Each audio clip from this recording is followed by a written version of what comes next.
यदि आप हमारे चैनल के सभी गाने को पसंद करते हैं तो डीडी प्रोडक्शन हाउस के यूट्यूब चैनल को लाल बटन दबा के सब्सक्राइब करें और घंटी के निशान को जरूर दबाएं। बोला बोला देवघर वाले बाबा के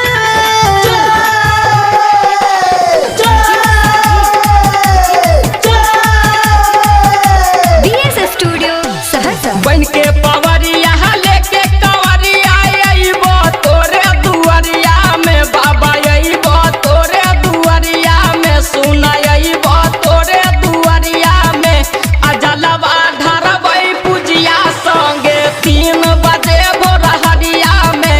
अजलवा धरबै रुबिया संगे 3 बजे भोर हरिया में अजलवा धरबै खुशिया संगे 3 बजे भोर हरिया में।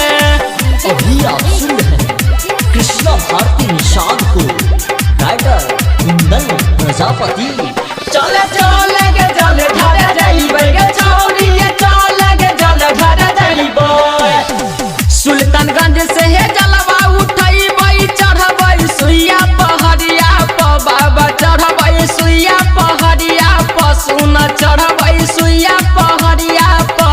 अजलवा धरबै लुलिया संगे 3 बजे भोर हरिया में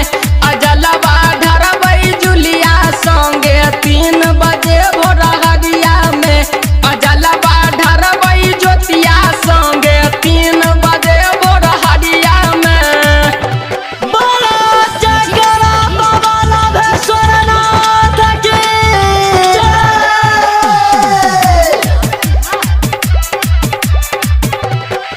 चले चले के चले धरे जाइबे गे चौरी चले के चले धरे जाइबे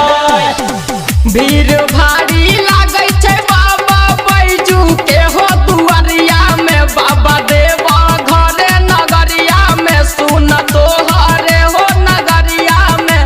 अजलवा धरबै रनिया संगे 3 बजे भोर हरिया में